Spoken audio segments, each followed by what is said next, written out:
Good morning. Good morning. I welcome you in the name of Jesus to the house of our Father in heaven.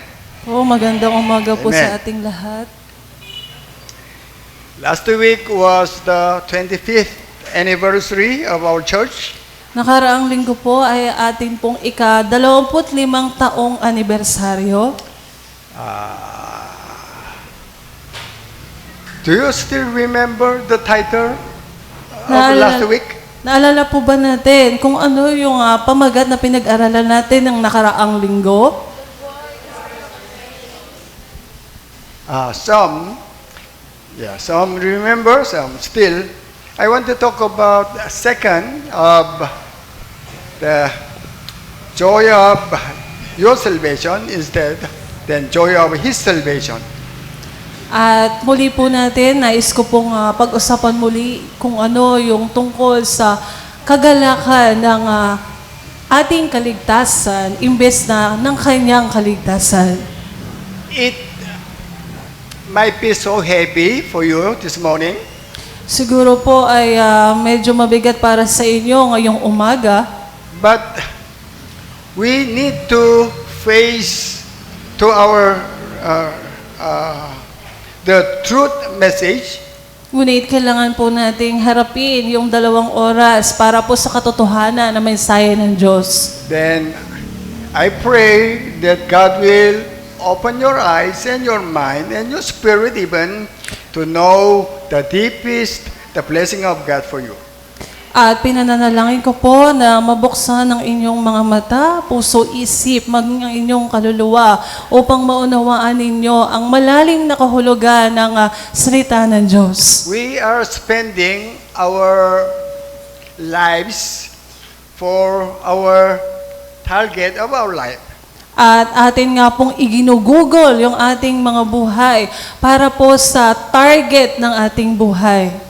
Sometimes we thought about our success, even our happiness for our family even. At madalas nga po, iniisip po natin yung tinatawag na success ng buhay po natin, maging yung tungkol sa ating kaligayahan at maging tungkol po sa ating mga pamilya. We didn't hear the voice of God, Hindi po natin narinig ang tinig ng Diyos. but all the time God speaks to us Ngunit palagi pong nagsasalita ang Diyos sa and ask atin. us all the time same question, what are you living for? At lagi nga pong tinatanong ng Diyos sa atin, ano nga po ba ang dahilan kung bakit po tayo nabubuhay? Yes, even this morning God is asking to you, what are you living for? At kahit hanggang ngayong umaga po, tinatanong po tayo ng ating Ama, ano po ba ang dahilan kung bakit po tayo nabubuhay? What is your answer? Ano po ang inyong kasagutan? We are living for our success. Tayo po ba ay nabubuhay para sa ating katagumpayan? We are so ignorant. Why? Because we didn't know what God prepared for His children. Sa totoo po, hindi po natin nalalaman kung ano nga po ba ang inihanda ng Diyos para po sa atin. Last week we studied two joys At in our nakaraan lives. linggo po, pinag-aralan po natin yung tungkol sa 2 kagalakan na meron ang ating buhay. One is our concerns. Ano nga po ba yung ating pong pinagmamalasakitan? So, direct word, what we are living for. At sa madaling salita po ay ano nga po ang ating ipinamumuhay? Yeah, we are living for food, clothes, house, everything what we need. Tayo po ay nabubuhay para kumain, para sa ating susuotin at kung ano man po yung ating pangangailangan. But still, God is responsible for our needs. Ngunit ang Diyos nga po ang may responsibilidad para sa mga pangangailangan natin. Kasi, don't worry for anything. Sinabi po ng Diyos na hindi natin kailangang mag-alala para sa mga pangangailangan natin. When you worry, you are not in the family of God. Kung ikaw ay may pag-aalala, ibig sabihin nun, baka hindi ka pa nabibilang sa pamilya ng Diyos. As Father responsible for His family, God responsible for our needs. Katulad po ng ating Ama na may responsibilidad sa pamilya, siya rin naman po ang may responsibilidad sa ating That's why pangangailangan. God said, don't worry about anything. Kaya po sinabi ng Diyos sa atin na hindi po natin kailangang alalahanin ang anumang bagay. Amen. That's why even God said, don't pray for your needs. At sinabi rin po ng Diyos na hindi mo na kailangang ipanalangin kung ano yung mga pangangailangan mo. Then you seek my kingdom and my righteousness. Bagkos, higit mong pagsumakitan, daunaing hanapin ang aking paghahari at ang aking katuwiran. This morning, especially the second time of title, Joy of Your Salvation. At ngayon nga po, yung ikalawa natin pag-uusapan, ikalawang beses, yung kagalakan ng iyong kaligtasan. We don't even measure the value of our salvation. At hindi nga po natin sinusukat kung ano po ba yung halaga o sukat ng ating kaligtasan. Yes, we cannot measure it. Opo, hindi po natin kayong sukatin yun. When we see Him, when we'll meet Him, then we will be surprised. We will be even shocked how His salvation is so awesome. At kapag nga po atin pong nakita ang Diyos at nakasalamuha ang Diyos, tayo po ay magugulat at makikita po natin sapagkat ang kanyang kaligtasan ay hindi po natin masukat. God said, don't be contented. Don't be satisfied with material matters on the earth. Sinabi nga po ng Diyos na hindi tayo dapat makontento sa mga bagay na meron tayo dito sa mundo. I have another thing for you. At merong inihanda ang Diyos sa isa pang bagay para sa iyo. That's why Psalm chapter 4:7 still telling us there is another level of joy. Kaya nga po sa awit 4.7, sinasabi po doon na meron pa pong ibang level ng kagalakan. Usually people are contented, are satisfied what they have. Madalas po ang tao ay kontento na kung ano yung meron sila. But God, according to the Psalm chapter 4:7, God put the joy, those that are children of God, the different or gladness in their hearts. Ngunit sa awit 4.7 po, sinabi po ng Diyos doon na naglagay po siya ng kaligayahan o kagalakan doon sa mga anak ng Diyos. This morning, even while we were worshiping God, At ngayong umaga nga po, habang tayo po ay nagpupuri at sumasamba sa Diyos, I meditated how or what He was preparing for us. akin pong pinagnilay-nilayan at inisip kung ano po ba ang inihanda ng Diyos para sa atin. We are actually investing our lives for our goal. At tayo nga pong lahat ay gumugugol ng buhay para po sa ating mga layunin sa buhay. When you invest piso, then you will get 100 pesos. Yes, that's really good business. Kung ikaw po ay nag-invest ng piso at ang bumalik sa iyo ay 100 piso, yun po ay napakaganda ng investment. When you even bring your tithes, we know God will pay back more than 100 times. At kapag nga po dinala ninyo ang inyong ikapo o tithes dito sa sambahayan, ibabalik po ng Diyos yon sa inyo ng 100 beses pa po. Actually, we are not depend on what God will pay back. At hindi po tayo nakadepende kung ano po yung kayang ibalik ng Diyos sa atin. Even though we didn't meet Him yet, we already received the joy of His salvation. At kahit hindi pa po natin nakasalamuha o nakita ang Diyos, ngunit inihanda na po niya sa atin o ibinigay na po niya sa atin o natanggap na po natin yung kagalakan ng kanyang kaligtasan. This Habakkuk chapter 3, 17 and 18 says, I don't have anything for myself. Dito po sa Habakkuk 3:17 at 18, sinasabi po dito na wala ako ng kahit ano para sa aking sarili. 17 said, I have nothing. At sinabi po sa 17 na wala ako ng kahit na ano. But I will rejoice in the Lord. Ngunit sinabi po dito na ako ay magagalak sa Panginoon. Meaning, I have everything in you. Ibig sabihin po nun na meron ako ng lahat ng bagay sa Diyos. I cannot explain or express this matter. Hindi ko pa po kayang ipaliwanag o i-express ang mga tungkol po sa bagay na to. As long as I know you, you are my Father, then I don't care what I have. At kapag nalalaman ko na ikaw nga ay ang aking ama, wala na akong pakialam sa kahit na anumang bagay. That's enough for me. At yun ay sapat na para sa akin. Can you say so? Kayo din po ba? Masasabi niyo rin po ba ang Can ganong you bagay? tell Him so? Masasabi niyo po ba yun sa Diyos? Dad, I don't need anything.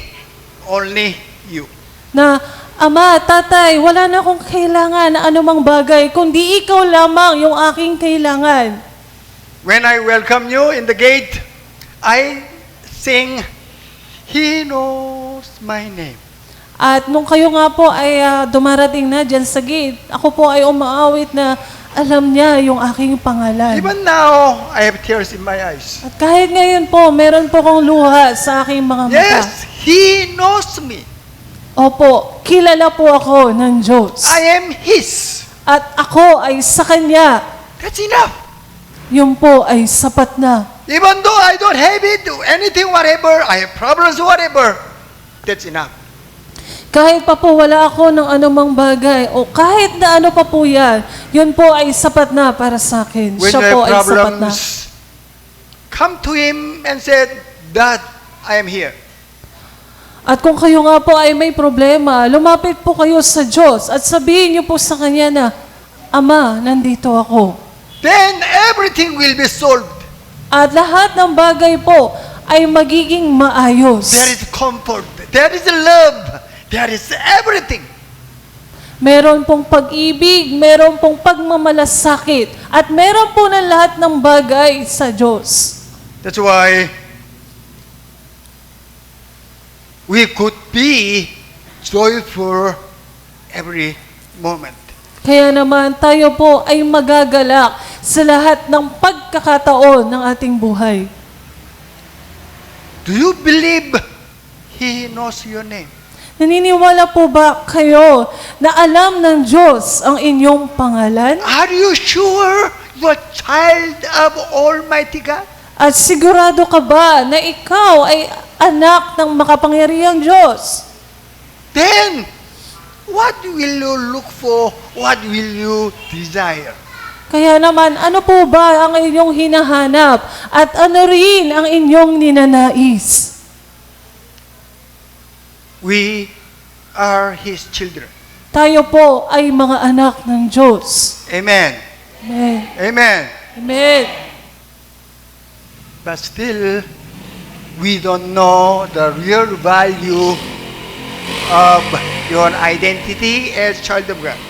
Ngunit hanggang ngayon po, hindi pa rin po natin lubos na nauunawaan kung ano po ba ang kahulugan ng tunay na pagiging anak ng Diyos. Today, you come here. Ngayon po ay narito kayo. God is seeing you. At nakikita po kayo ng Diyos. He will remember what you did. At naaalala po ng Diyos kung ano nga po ang inyong ninanais. Everything what you did for Him, He remembers. At ano man yung inyong ginawa para sa Diyos, naaalala po niya lahat yun. Think about, you spend 1 minute for Him, He will pay back Isipin po 100 ninyo, hours. kung 1 minuto ay ibinigay ninyo sa Diyos, ibabalik niya po sa inyo yung 100 oras. That's who He is. Ganun po ang Diyos. What are you living for? Ano nga po ba ang inyong ipinamumuhay? What is your goal of your life? Ano po ang layunin ng buhay mo? Do you believe still He remembers you? Naniniwala ka pa rin ba na siya nga ay naaalala ang iyong pangalan? You, all of us must be rejoice in the Lord always. Ikaw, ako, tayong lahat, dapat po tayong maging magalak sa Diyos palagi. Let's talk about reality. Pag-usapan po natin yung realidad. What is success? Ano nga po ba yung tinatawag na tagumpay? How will you define what is success? Paano mo ba ipapaliwanag kung ano yung tinatawag na tagumpay? Your bank book is full of money? That is your success? Kung ang bag mo ba ay punong-puno ng pera, para sa'yo, yun ba ang katagumpayan? Whatever you guess, plan, or you explain what is your success, God prepared another success for you. At kahit ano pa ang sabihin mo at paliwanag ang gawin mo kung ano yung katagumpayan na meron ka na sinasabi mo, sinasabi ko sa iyo na ang Diyos ay merong inihandang mas matagumpay na bagay para sa iyo. What God prepared for us cannot be measured, cannot be destroyed, cannot be compared with. Ano man yung katagumpayan na meron po tayo, hindi po natin kayang ikumpara yan sa katagumpayan na inihanda ng Diyos. So what is most important matter for you? Ano nga po ba ang pinakamahalagang bagay para sa iyo? Other word, what are you living for? Sa ibang salita, ano ang iyong ipinapamuhay? What is most valuable thing for you? Ano ang mahalaga para sa iyo? Yes, commonly life. Madalas po, buhay ang mahalaga para sa atin. Life contains everything. Ang buhay po, laman yan ang lahat ng bagay. Life, you want to be happy. Sa buhay natin, gusto po nating maging maligaya. You want to love each other. At gusto rin po nating mahalin ang isa't isa. But as long as you will die, you cannot do anything. Ngunit kapag ka ikaw nga po ay namatay na, wala ka na pong kayang gawin na anumang bagay. Yes, we don't afraid not much for other matters, but life. Wala po tayong kinakatakutan na anumang bagay maliban sa buhay. Somebody hold up you, then you could give up everything what you have, but you will say, you will beg, please don't kill me. Kung halimbawa po na ikaw ay manakawan, lahat ng bagay po ibibigay mo na sa kanya, ngunit sasabihin mo na huwag mo kong papatayin. Yes, we consider life is the most valuable things. Opo, atin pong ikinukonsidera na ang buhay ang pinakamahalagang bagay sa lahat. Even Bible says, a live dog is better than dead lion. At kahit po sa Biblia, yung buhay na aso ay mas mainam pa doon sa leon, sa patay na leon. Can you guess what does it mean? Sa palagay po ba ninyo kung ano ang ibig sabihin nun? As long as alive is better than no life. Ibig sabihin po nun, mas mainam pa po yung buhay kesa sa patay. God prepared very special, which we cannot exchange with anything. Ang Diyos po ay naghanda ng buhay na hindi po natin kayang ipagpalit sa anumang bagay. That must be our goal. Not according to our understanding, but according to His plan. Ganun po dapat ang maging layunin ng ating buhay, hindi po ayon sa ating pagkaunawa, kundi ayon po sa sinasabi ng Diyos. Do you have anything? Did you find anything to exchange with your life? Nakahanap na po ba kayo ng bagay na pwede ninyong ipagpalit para sa inyong buhay? We might agree life is most valuable, most important matter for us. Pwede po nating pagkaisahan na ang buhay nga po ang pinakamahalagang bagay sa buong mundo. Then, if you find out something better value than your life, you will look for it.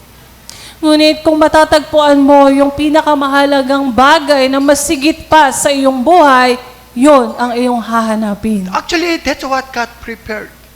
Sa totoo po, yun po ang inihanda ng Diyos. That's why we are living another upper level of the world. Kaya naman tayo nga po ay nabubuhay ng mas mataas pa, higit dito sa standard ng mundo. That's why believers, they said, oh, you are crazy. Kaya po madalas sinasabi ng mga hindi tagasunod ni Jesus na ikaw ay Even nababaliw. my own physical brother told me when I told him I will go mission field, you are crazy. Kahit po yung aking mga kapatid, nung sinabi ko po na ako po ay pupunta para mag-mission, sinabihan po nila ako na Do nababaliw you ka think na. I am crazy? Sa palagay nyo nga po ba ako ay nababaliw? Actually, I don't mind. I don't care whatever they call me about me. Sa totoo po, wala po akong pakialam kung ano po ang itatawag nila sa akin o sasabihin I nila. find out, then I am spending my life, I invest my life. Nakita ko po, kaya naman akin pong ini-invest yung aking buhay at akin na pong gugugulin yung buhay ko para dito. Yet, I am not qualified to talk about that matter because I am a limited person. Ngunit nakikita ko po na hindi po ho karapat-dapat na magpahayag o magpaliwanag ng mga bagay patungkol doon sa plano ng Diyos na yon sapagkat ang aking pong kakayahan ay limitado That's what lamang. Bible says, hidden treasure. Yun po yung sinasabi ng Biblia na natatagong kayamanan. Yes, it is hidden. Opo, ito po ay nakatago. Usually, anyone cannot find out simply or easily. At kahit sino po, hindi po nila yan mahanap ng ganun kadali. Don't want to find out? God is the one bless them, then that could find. At siya na nakakita, ibig sabihin po nun, ang Diyos po ang nagpala sa kanila. We talk about this matter several times. Maraming beses na po natin itong napag-usapan. Let us guess something. At ating nga pong hulaan ang ilang bagay. You find out hidden treasure which is more value than your life. Halimbawa, nakita mo po yung isang mahalagang bagay na mas mahalaga pa sa value ng buhay mo. Then you will think which value is higher. At iyo nga pong pagkukumparahin, ano nga ba yung mas malaki ang halaga. When you buy anything, all the time you do this. At kung ikaw nga po ay bibili ng isang bagay, madalas po pinagkukumpara mo po yun. Price is 100 pesos. Ang presyo po ay 100 piso. You will think, oh, 100 pesos, what I have is more higher value than 100 pesos price tax. Halimbawa po, 100 piso, ito kayang 100 pisong halaga nito ay mas mataas pa doon sa halaga ng 100 piso doon. You will not buy. You will not buy. Hindi mo po yun bibilhin. When you think, oh, that product is more 100 pesos valued, then why not? You are willing to pay 100 pesos. Wala naman pong problema kung ang halaga nun ay nasa 100 piso o higit pa sa 100 piso, babayaran mo po yun. Don't want to find out? Must be joyful. At siya nakahanap, dapat po siya po ay may kagalakan. That's why he cares it well.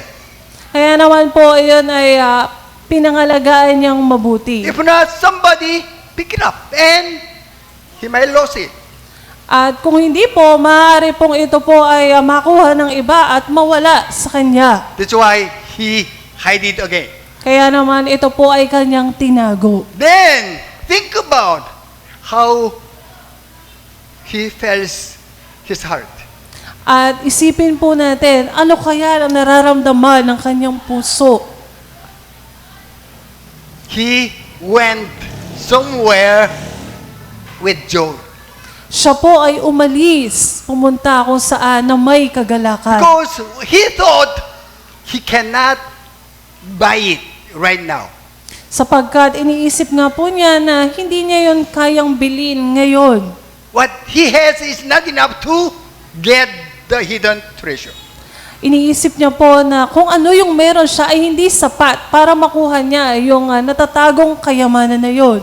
For example, we will say, okay, we'll sell this church 100 pesos.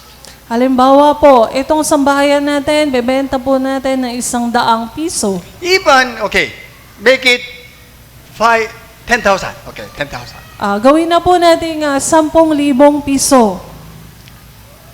How many of you have 10,000 pesos now? Ilan po sa atin ang merong 10,000 piso ngayon? Maybe in your house meron, pero dito you didn't bring 10,000 pesos. Siguro po sa bahay nyo meron, pero hindi po kayo nakapagdala ng 10,000 piso Okay? ngayon. Then, how many of you will stay here? Ilan po sa inyo ang mananatili dito? If you are a common person, you will run to somewhere to get 10,000 pesos. Kung ikaw ay may pangkaraniwang kaisipan na tao, ikaw ay tatakbo sa bahay mo para kumuha ng 10,000 piso. You could borrow or you can, whatever. You will try to prepare what? How much? 10,000 pesos. Pwede ka pong humiram sa iba o gagawa ka ng paraan, basta kailangan magkaroon ka ng 10,000 piso. If you will stay here, meaning you don't know the value of this property. Kung ikaw ay mananatili dito, ibig sabihin nun, hindi mo alam kung gaano kahalaga o yung halaga nitong property na ito. You know the value, then you will try something to get it. Kung alam mo kung ano yung halaga, ibig sabihin po nun, gagawa ka ng paraan o way para mapasayo yung hidden treasure. He went and come to his house, Siya po ay umalis at pumunta sa kanyang bahay sold whatever he had. at ibinenta po niya ang lahat ng meron siya. Then, finally what? He bought it. At ano nga po ang nangyari? Binili po niya yung hidden treasure. If you find out the joy of his salvation, you will sell everything what you have. Kung natagpuan nga po natin ang kagalakan ng kanyang kaligtasan, kung ano man po yung meron tayo, lahat po na yan ay atin pong ibababa. Even you will sell your family. At kahit pa yung pamilya mo, ipagpapalit You mo will para sell lang dyan. everything which you consider it even 1 piso value. At ibebenta mo lahat ng bagay na meron ka dahil nga alam mo kahit pa yung halaga na yan ay piso, You yun might- po ay mas mahalaga. You might say, Pastor, that's only story lang. Pwede niyo pong sabihin na, Pastor, ay kwento lang naman po yan. No, it's not. Hindi po ito kwento. In history, so many persons find out they sell everything what they have.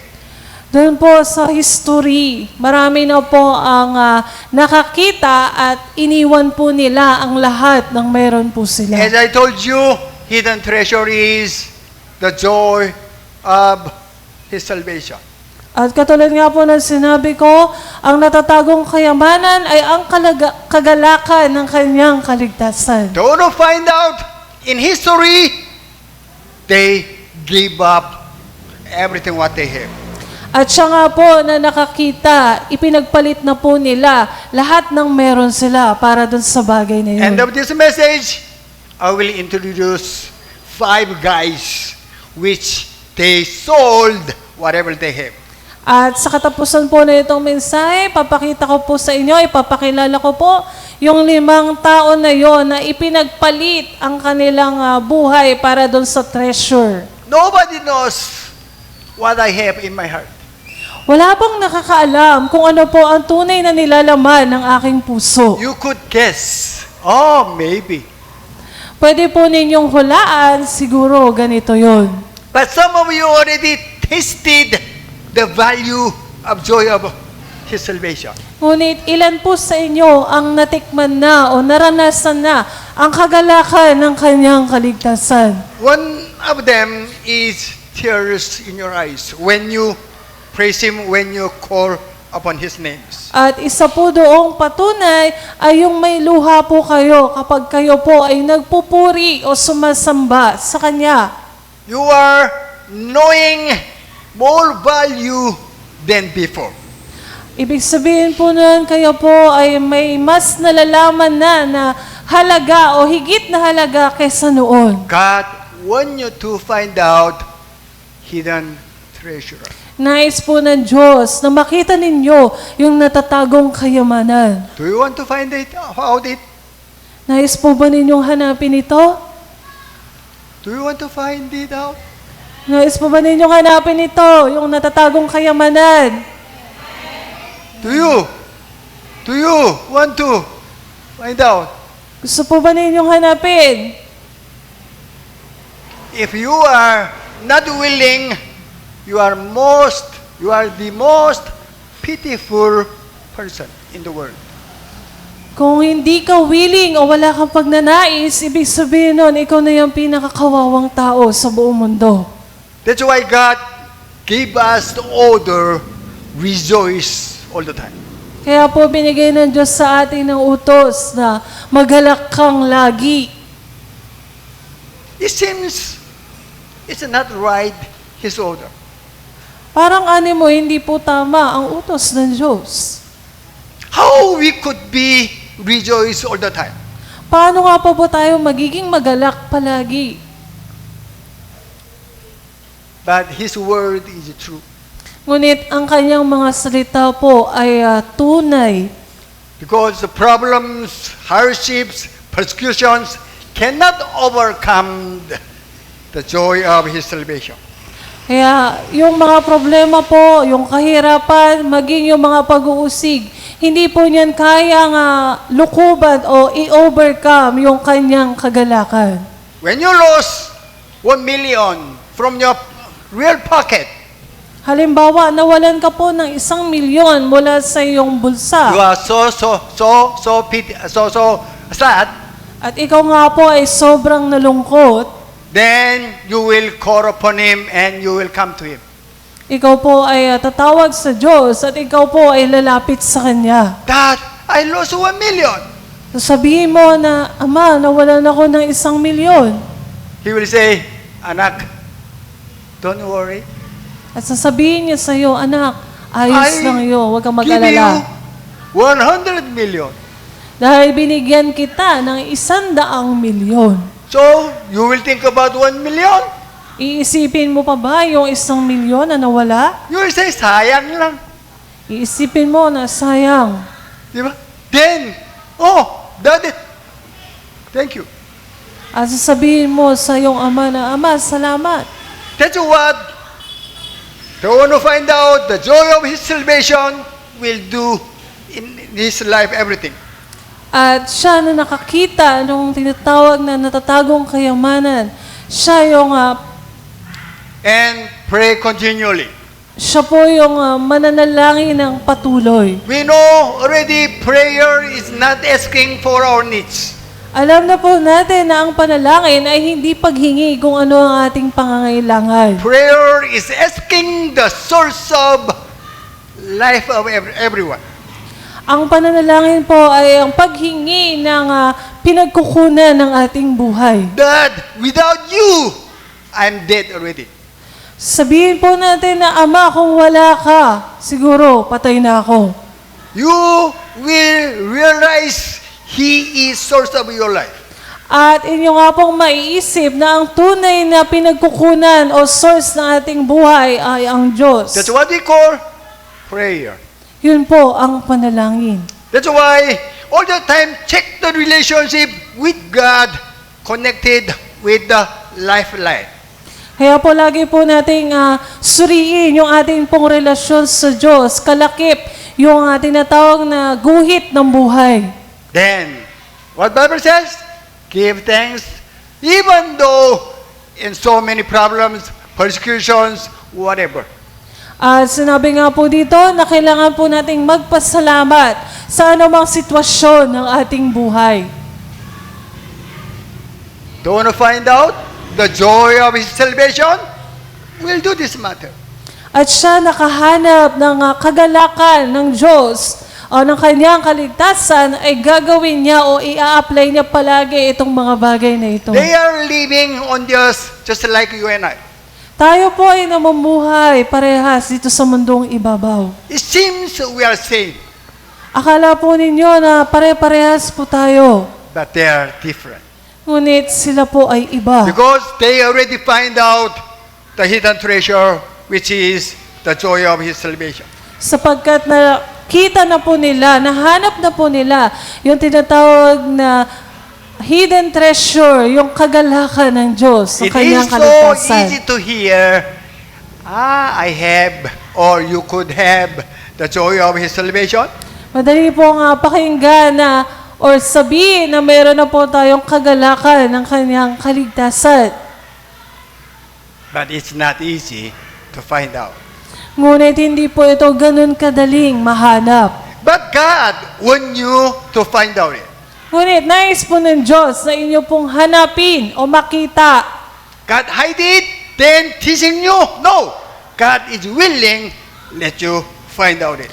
Tinago po ng Diyos, siya po ba ay parang tinitis kayo? Hindi po. Nais po ng Diyos na mahanap ninyo yung hidden treasure. How we could check you or they find out it or not? Paano po natin masusuri kung ikaw nahanap mo na o siya nahanap na niya yung natatagong kayamanan? Yes. It's not only a theory. Opo, hindi po ito basta theory lamang. We could check you or they find out it or not. Masusuri po natin yan kung siya o siya ba o ako ay nahanap ko na yung natatagong kayamanan. They are willing to let other will find out. At sila po, nais din nila na mahanap din yon ng iba. That's why they spend their lives for the others so that they others could find out it. Kaya naman, kanila pong ginugol yung kanilang buhay para po sa iba. Nang sa gayon, yung iba, makita rin po at mahanap yung natatagong kayamanan. That's why they want to find out, they are willing to lay down to spend their lives for the others. Kaya naman, siya na nakahanap, siya po ay gusto na maialay din yung kanyang buhay para po mahanap din ng iba, makita ng iba yung natatagong kayamanan. Not only teaching them how to go to heaven, how to be blessed. Hindi lamang po para turuan sila kung paano po magkaroon ng kaligtasan, mapunta sa langit, o kung paano po sila pagpapalain. That's why all the time Jesus talks about you will die for the others. Kaya po sinasabi nga po ni Jesus na ikaw ay mamamatay din para sa iba. If I will tell you, you must die for the others. Kung ako po magsasabi, kailangan mong mamatay para sa iba. You cannot say easily, Amen. Hindi mo masasabi agad na Amen. How many will say Amen? Ilan po sa inyo magsasabi o sumasang-ayon? It's not easy to say Amen.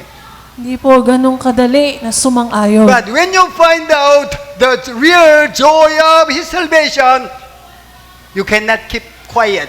You must say, I'm willing, even though they said silent.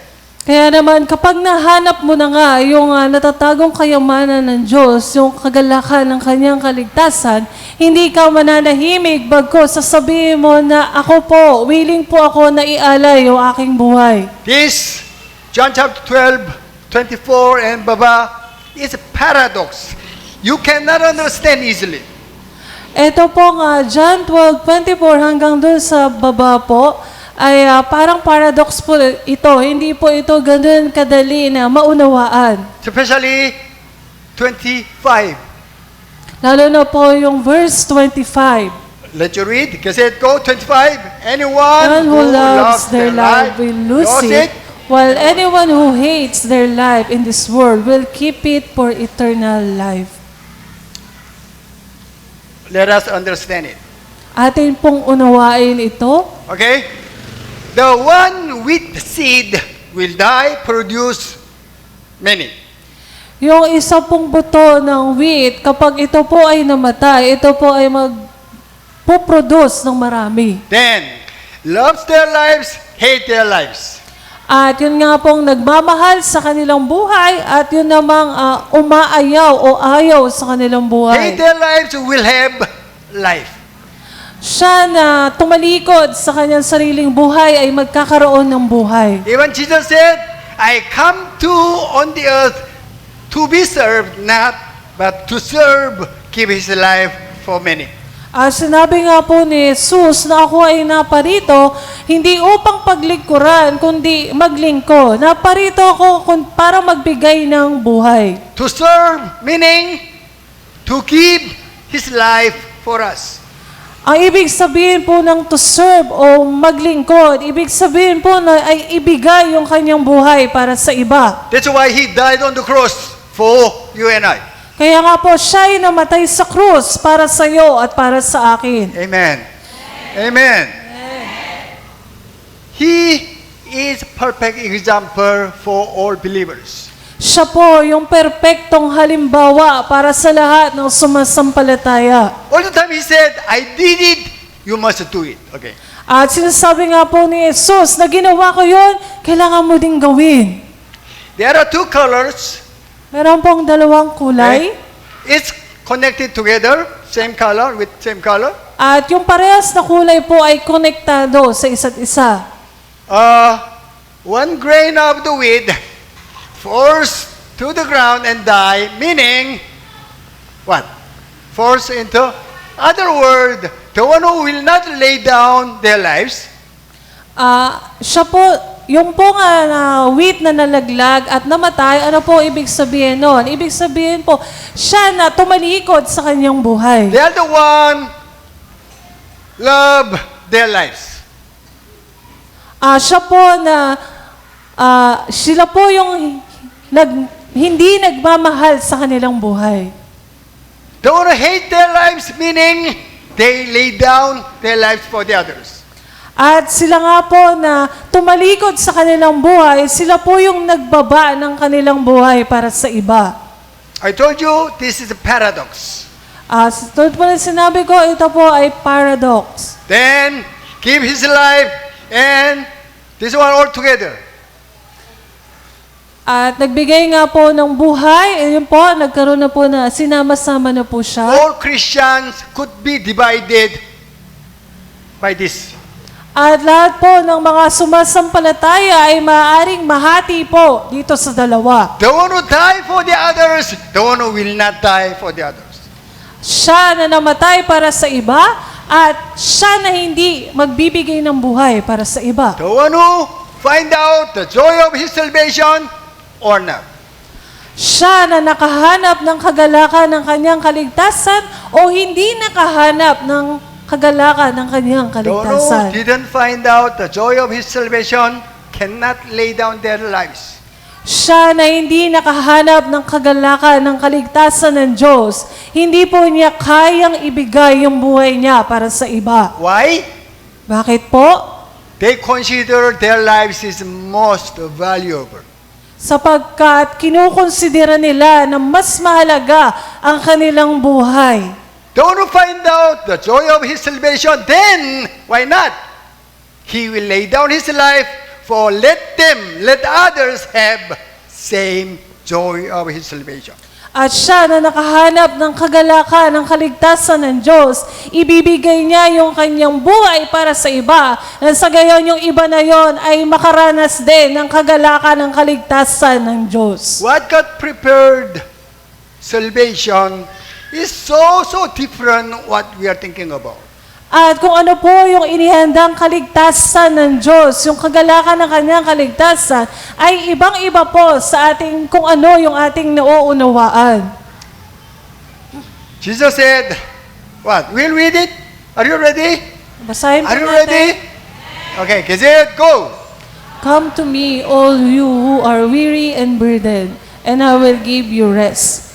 Take my yoke upon you and learn from me, for I am gentle and humble in heart, and you will find rest for your souls. For my yoke is easy and my burden is light. What is his yoke? Ano po ibig sabihin ng aking pamatok o kanyang pamatok? What is his yoke? Yoke. Ano po yung pamatok? What he carried all the time? Ano po yung laging pasan-pasan ng Diyos, ni Jesus? Amen? Amen. Amen? Amen. Do you agree? Amen. Yes. His yoke carrying cross. Ang kanya pong dala-dala ay ang krus. That's why also this is a paradox.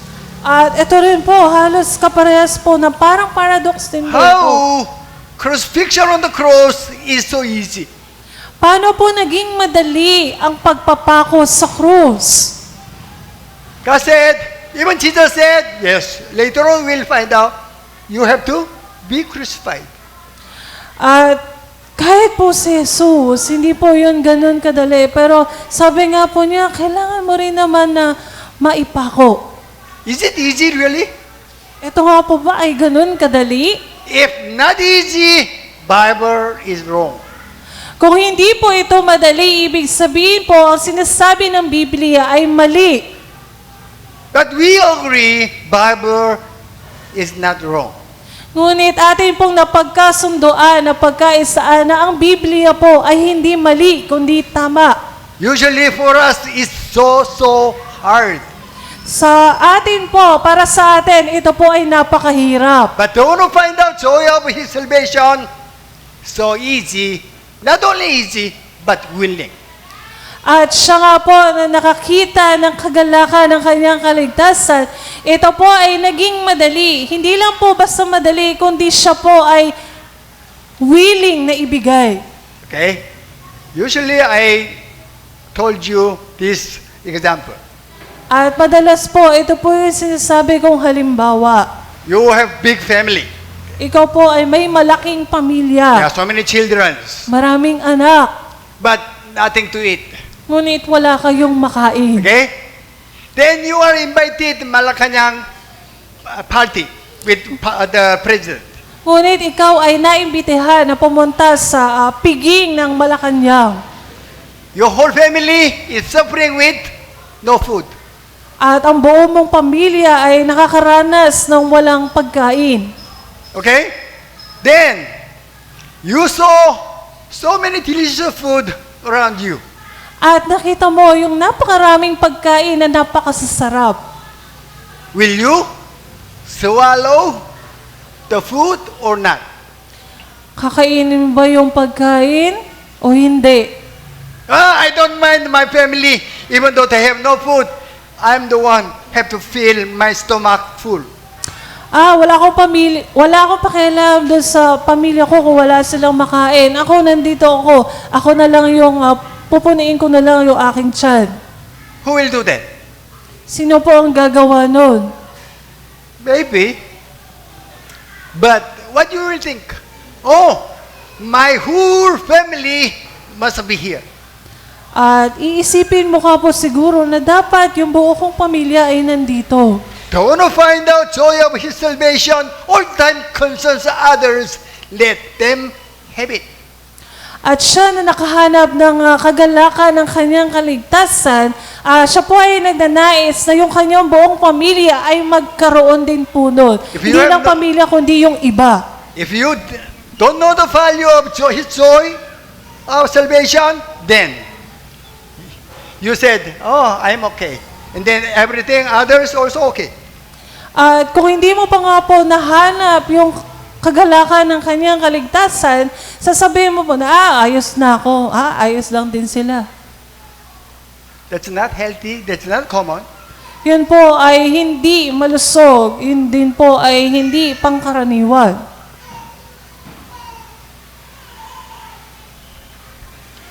This one. It's also a well-known story. Ito din naman po ay atin na pong napag-usapan na story. So one mother brought his two sons. Isang nanay po yung nagdala sa kanyang dalawang anak. They asked Jesus, when you be a king, then let him sit at your right side, other one sit at the left side. At sinabi nga po niya kay Jesus na kung ikaw ay maging hari na at umupo na sa trono, maaari bang ilagay mo sa kaliwa yung isa kong anak at sa kanan? That's what Father, give me that, give me this. Ganun po tayo. Sinasabi po natin sa ating Ama na, Ama, bigyan mo ko nito, bigyan mo ko niyan. But verse 38 said, you don't know what you are asking. Ngunit sinabi po sa verse 38 na hindi mo nalalaman kung ano ang iyong hinihingi. We'll pick, read the letter, 2 sentences. Basahin Okay, po kasi natin. go. Can you drink the cup I drink or be baptized with the baptism I am baptized with? We know what does it mean. Alam po natin kung ano po ang sinasabi dito. What does it mean, drink cup? Ano po ibig sabihin na inumin yung saro o yung cup? What does it mean? Huh? You will die on the cross. Na ikaw, ibig sabihin po no, na ikaw ay mamamatay sa krus. 39, they said what? We can. Ay iba po sabihin nila na, oo, kaya Yeah, we namin. can drink your cup. Kaya namin inumin yung iyong saro. Did they understand that or not? Naunawaan po kaya nila o hindi? They didn't. Hindi po nila naunawaan. They thought only drinking cup. Ang iniisip lang po nila ay simpleng pag-inom sa baso. But Jesus said, you will drink the cup. I drink. At sinabi nga po ni Jesus na iinumin mo rin yung saro na aking iinumin. Meaning, you will be crucified for others. Big sabihin po noon na ikaw din ay magpapapako para sa iba. Now, you cannot. Ngayon, hindi pa po. Also now, you are not willing. At kahit po ngayon, hindi mo pa nais na But ibigay. when you find out the joy of His salvation, you cannot be silent. You are willing to do. Ngunit kapag nahanap mo na nga yung kagalakan ng kaligtasan mula sa Diyos, ikaw ay magnanais at willing ka na na ibigay yung buhay mo para sa iba. How it could be? Paano po kaya ito mapangyayari? As I told you, when you find out the hidden treasure, which means the joy of His salvation. Sabi ko nga po, kapag nakita mo na, nahanap mo na yung natatagong kayamanan, yung kagalakan ng kanyang kaligtasan. This is the plan for His salvation. At ito po yung plano para sa kanyang kaligtasan. He doesn't want you be satisfied with worldly matters. At hindi po nais ng Diyos na kayo ay makontento kung ano yung nakikita ninyo dito sa mundo. God wants you to find out real hidden treasure. At nais po ng Diyos na mahanap na ninyo yung tunay na natatagong kayamanan. Are you with me? Are you with me? Amen. Are you with me? Po, nakakasunod po ba tayo? Then the people in the world will judge you, you are crazy. At yung mga tao po dito sa mundo, lagi ka nilang aakusahan na ikaw ay nasisiraan ng ulo. If they didn't judge you, you are crazy, meaning you didn't find out the hidden treasure yet. At kung hindi ka pa po nila inaakasuhan na ikaw ay nababaliw o nasisiraan ng ulo, ibig sabihin po nun, hindi mo pa nakita yung natatagong kayamanan. Your job, your concerns will be adjusted according to the joy of His salvation. Yung trabaho mo, yung iyong kaunawaan, yung iyong buhay ay maa-adjust o mababago ayon kapag nahanap mo na yung kagalakan ng kanyang kaligtasan. Then, Jesus gave us order. At sinabi nga po ni Jesus, Make disciple.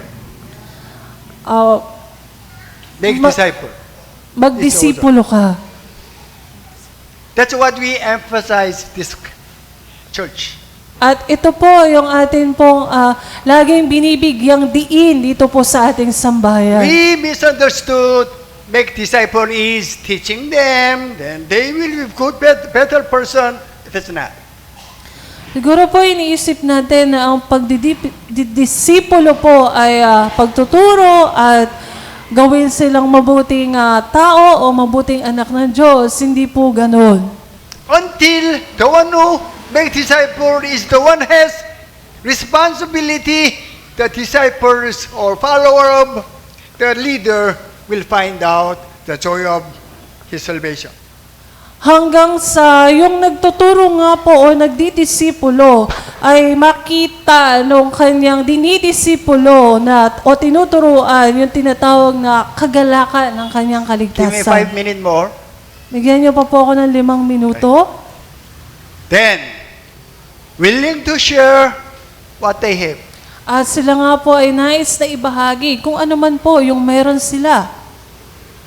Then, other one. Ito pa po, yung isa. So that other children of God will have same joy of His salvation. At nasa gayon nga po, kahit yung iba pa po ng mga anak ng Diyos ay magkaroon ng kaparehas na kagalakan ng kanyang kaligtasan. Salvation is not only going to heaven. Ang kaligtasan po ay hindi lamang pagpunta sa langit. God wants you to die for the others after you find out joy of His salvation. Ang nais po ng Diyos ay ikaw ay mamatay para sa iba at sa gayon ay maranasan nila yung kagalakan ng kanyang kaligtasan. Amen. Amen. Your first step or what you are attending the church is so important. Ang inyo pong pagdalo dito sa ating sambahayan ay napakahalaga. I told you I will introduce 5 persons. Katulad po ng sinabi ko kanina, meron po ako ipapakilala na 5 tao. Once I tell you the American missionary Jim Elliot. At isang beses po ay nabanggit ko na merong isang missionary, si Jim Elliot Their po. group for the mission for the jungle. Sila po ay grupo ng mga missionary para po sa mga kagubatan or bundok. They Ganun po. bring the needs of people, local, the tribe, At by airplane. Sila po yung nagdadala ng mga pangangailangan ng mga tribo na nandun sa kagubatan or bundok. Okay? Yeah, it was 1956. Yun po ay isang 1956.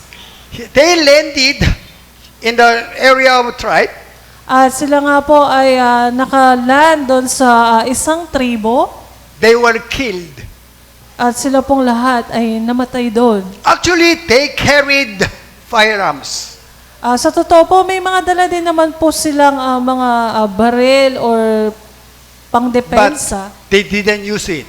Ngunit hindi po nila ginamit yon. They were killed. At sila nga pong lahat ay napatay. Okay? Then, this is their wives. At ito po yung kanilang mga asawa. Okay? If you are the wife, what will you do? Kung kayo po yung asawa ng mga missionary, ano po kaya ang inyong gagawin? Okay? Yes, their lives is also worthy, Ang kanila nga pong buhay ay talagang napakahalaga. willing to die for the others. At sila nga po ay willing na mamatay para sa iba. Yet, what I want to talk about you is the others. Ang nais ko po na ipahayag sa inyo ay yung tungkol sa iba. Their family. Yung kanila pong pamilya. They brought their family. Wives brought their children to that area. Okay. At yung kanya po mga asawa nung namatay na missionary, dinala po nila yung kanilang pamilya, yung kanilang mga anak, doon din po sa tribo kung saan namatay yung kanilang mga asawa. Why they did do? Bakit po kaya nila ginawa yon? They are crazy? Sila po ba ay mga nababaliw The wife o of nasisiraan Eliot ng ulo? Has 5-year-old boy and 3 years daughter.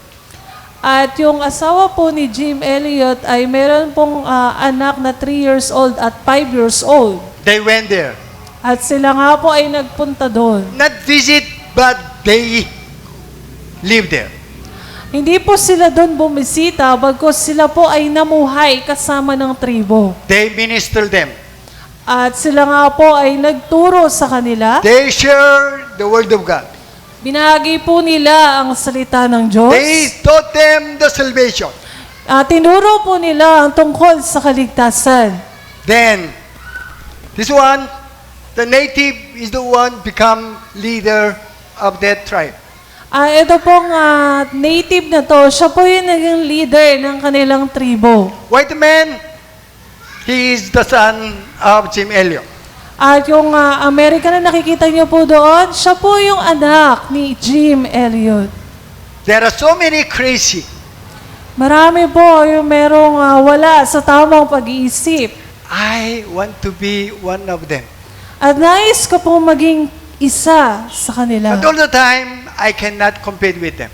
Ngunit hindi ko po kayang ikumpara yung aking sarili sa kanila. Question is, Ang tanong po,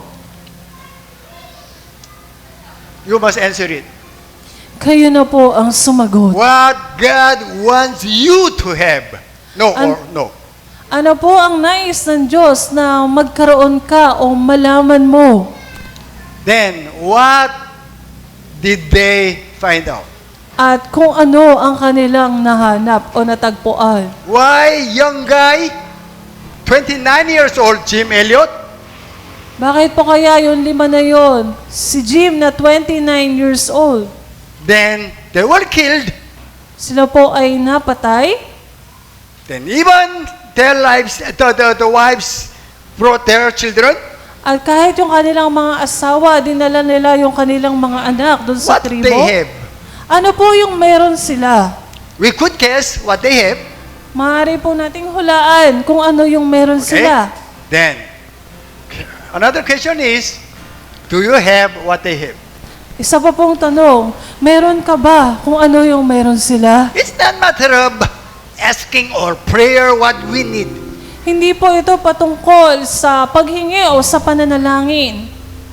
I hope you got this message. Ako po ay umaasa na naunawaan po natin itong mensahe na ito. As subtitle for today, what are you living for? At ang ating nga pong subtitle, ano ba ang iyong ipinamumuhay o para saan ka nabubuhay? It's not matter of life and death. Hindi po ito patungkol sa buhay o kamatayan. It's not matter of what we will have or what we have now. At hindi po rin ito patungkol sa kung ano yung meron tayo at magkakaroon tayo. But without make disciple, nobody can get the joy of his salvation. Ngunit kung wala pong pagdidisipulo, wala po, o hindi makakarating sa iba, yung tinatawag na Let us all stand. kagalakan ng kanyang kaligtasan. Hallelujah. Magsitayo na po tayong lahat. I'm so sorry. Message little bit or heavy for you. Ako po humingi ng pasensya sapagkat yung mensahe po natin ngayon ay talaga pong mabigat. Even I hope, I pray this message will be meaningful for your life. At umaasa po ako na ito pong mensahe na ito ay may malaking kahulugan, kabuluhan para sa inyong buhay. Amen. Let us shout, give Him praise and glory. Tayo po lahat ay sumigaw at bigyan po natin ng papuri at karangalan ng ating Ama. Let us shout, hallelujah! Sarayora, sarayera. Karayora, sarayera. Father, we thank you. Karayora, sarayera.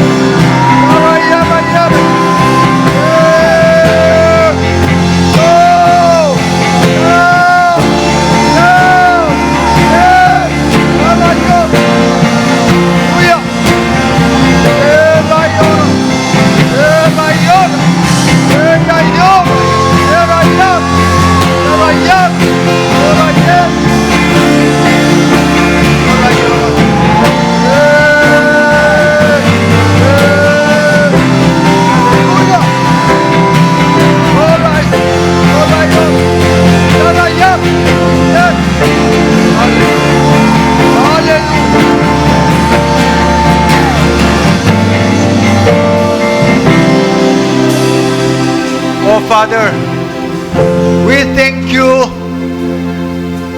your preparation for your children. Father, we open-minded to look for, searching for how to get the joy of your salvation.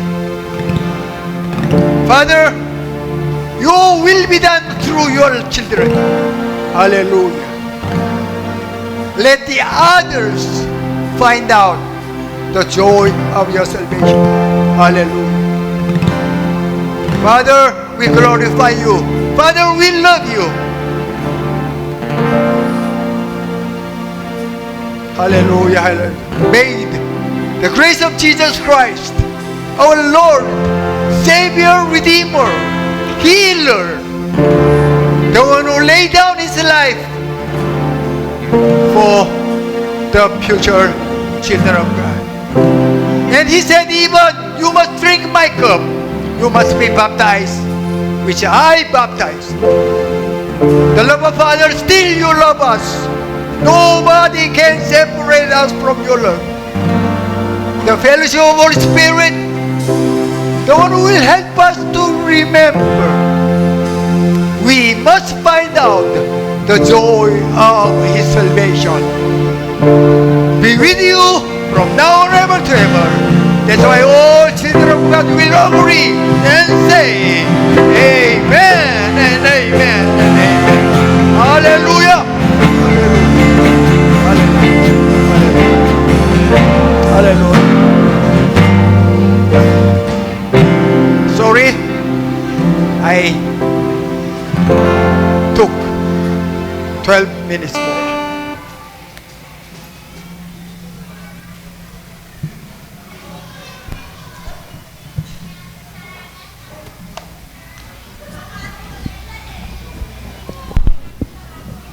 Announcement po.